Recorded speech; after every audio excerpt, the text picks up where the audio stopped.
Alors,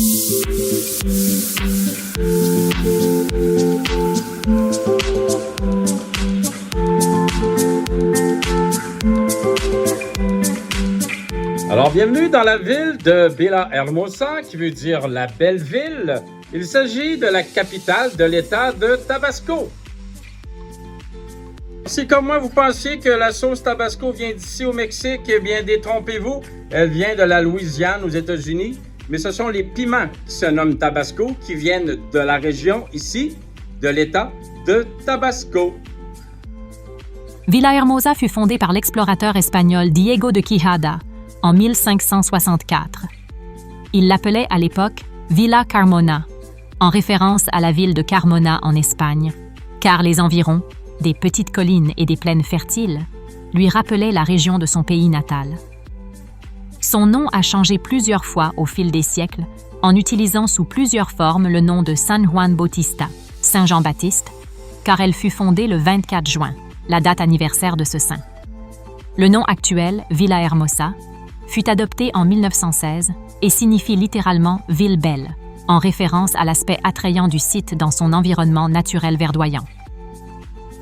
La région était habitée bien avant l'arrivée des Espagnols par des civilisations indigènes, notamment les Olmecs, puis les Mayas chantales. Villahermosa possède une population de 980 000 habitants, en incluant les zones urbaines autour de la ville.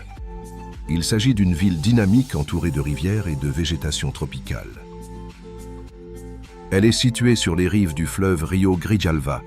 Elle se distingue par son climat chaud, sa nature luxuriante et son riche héritage olmec et maya. La ville abrite le parc-musée La Venta, célèbre pour ses impressionnantes têtes colossales olmèques, ainsi que de nombreux espaces verts qui lui valent le surnom de « capitale verte du Mexique ». Villahermosa est aussi un centre culturel et économique important de la région, servant de porte d'entrée vers les sites archéologiques et les paysages naturels du sud mexicain. Il s'agit d'une ville accueillante, offrant plusieurs services, une gastronomie locale intéressante, notamment autour du cacao, et des zones vertes agréables pour se promener. Considérée comme moins touristique que d'autres villes mexicaines plus connues, l'ambiance y est plus authentique et quotidienne que spectaculaire, ce qui plaira surtout à ceux qui cherchent une expérience culturelle plutôt que du tourisme de masse. Nous nous trouvons actuellement dans le quartier historique, un quartier rempli de petites boutiques, de marchands et de restaurants qui ferment très tôt. Entre 19h et 20h, maximum 21h, c'est fermé. Alors, les guides touristiques disent que ici à Villahermosa, c'est une ville chaleureuse où les gens sont sympathiques, sont serviables et effectivement, on confirme. Les gens sur la rue nous saluent, nous disent bonne soirée, nous disent bienvenue et on se sent vraiment très bien accueillis. Alors, ils adorent les touristes. Alors, même pour traverser la rue, alors les gens s'arrêtent, ils se mettent à clignoter leur feu d'arrêt, c'est vraiment très bien. Comme on vous disait, nous sommes dans la capitale de l'État de Tabasco et voici le Parlement de l'État. Malheureusement, il est fermé pour rénovation pour plusieurs semaines, car normalement, il s'agit également d'un musée que l'on peut visiter. Je suis ici sur la place d'Armes. Disons que c'est un parc central que certaines villes appellent le Zocalo, mais ici, ils ne connaissent pas ce nom-là. Alors, c'est la place d'Armes où les gens se réunissent, où il y a des petits spectacles, des activités publiques. Il y a, bien entendu, comme on a vu tout à l'heure, le Parlement. Et il y a une énorme tour d'observation derrière moi que nous allons aller voir immédiatement.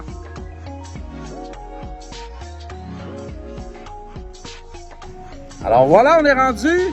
On est devant ce qu'on appelle la Torre del Caballero. Ça veut dire la tour du cavalier ou du gentleman, si on peut dire. Alors, c'est une tour d'observation avec une vue imprenable sur la ville et sur la rivière. La Torre del Caballero a été construite sous le mandat du gouverneur Manuel Gurria Ordóñez. Elle fait partie intégrante du pont Solidaridad, qui traverse le fleuve Grijalva et a été conçue dès l'origine pour servir de point de vue panoramique et d'attraction touristique pour la ville. Elle sert également d'observatoire astronomique animé par la Sociedad Astronómica de Tabasco, accessible au public. Alors voilà, on monte. On pensait qu'il y avait un ascenseur, mais il n'y a pas d'ascenseur. C'est 5 minutes de marche à escalader. On se revoit en haut.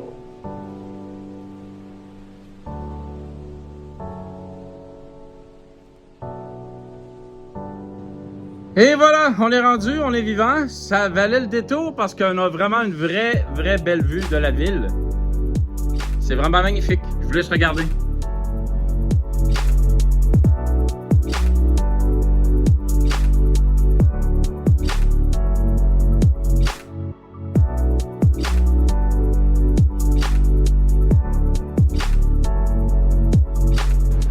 Et derrière la tour, il y a une passerelle qui chevauche la rivière.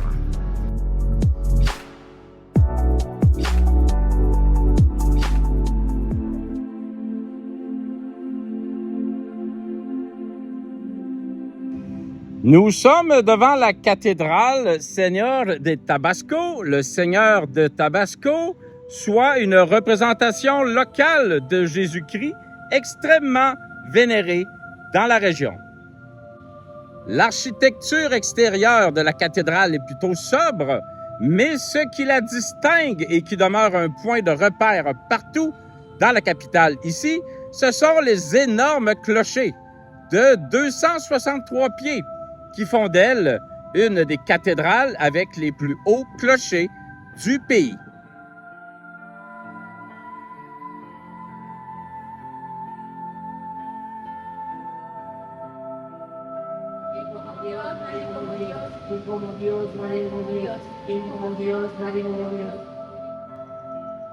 À l'arrière de la cathédrale, on voit différents petits pavillons pour des rencontres de groupes, de petits groupes ecclésiastiques, et incluant un pavillon dédié à la visite de Jean-Paul II en 1990. On voit les objets religieux qui ont été utilisés lors de la rencontre. C'est vraiment bien conservé et bien mis en valeur. Une autre chose un peu spéciale ici à la cathédrale Seigneur del Tabasco, les confessionnals. C'est derrière des portes vitrées que les gens se confessent, alors que les gens en face les voient en train de se confesser au prêtre. Il y a 4 confessionnals comme ça, avec des portes patio vitrées, et à l'intérieur, c'est climatisé. On n'arrête pas le progrès. Comme vous avez pu voir, l'intérieur est plutôt petit et très sobre, mais ils ont rajouté ici à l'extérieur en permanence des centaines de chaises, parce que je vous le rappelle que le Mexique est le 2e pays le plus catholique au monde. Donc ici, lors des cérémonies religieuses du dimanche, c'est rempli à pleine capacité.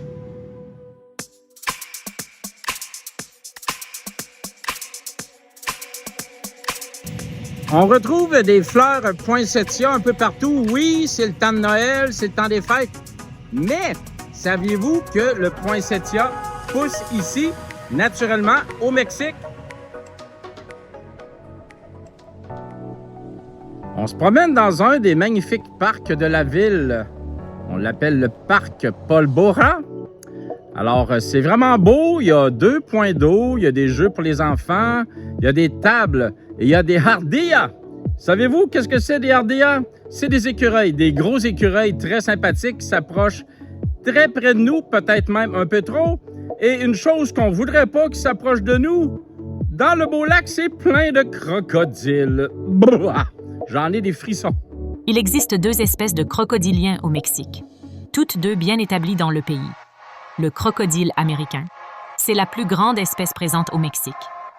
Il vit surtout dans les zones côtières, les lagunes, les estuaires et parfois les mangroves, aussi bien sur la côte du Pacifique que du golfe du Mexique et dans la mer des Caraïbes. On le reconnaît à son museau long et étroit. Il peut atteindre 4 à 5 mètres.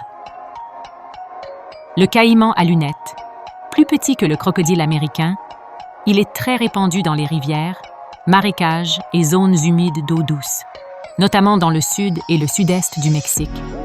Il doit son nom à une crête osseuse entre les yeux, qui ressemble à des lunettes. Il mesure en général de 2 à 2,5 mètres. Villahermosa aussi, son côté, disons, plus moderne, plus contemporain, avec ses beaux buildings très élevés et même son hôtel de ville est vraiment très moderne.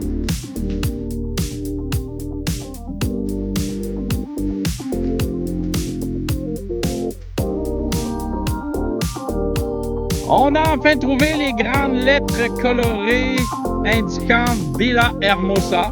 Alors, comme dans chacun des villes et des villages, on retrouve des grandes lettres colorées qui indiquent le nom de l'endroit où on est. Mais ici, une autre chose différente, c'est environ à 1 heure à pied du centre historique et donc de la cathédrale. C'est dans un parc qu'on appelle La Choca.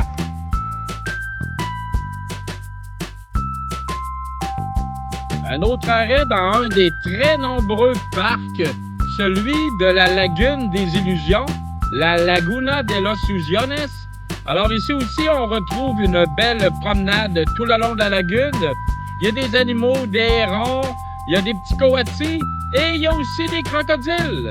Dans le lagon, par contre, ils sortent pas. Alors on peut le regarder, c'est très beau, mais pas s'y baigner.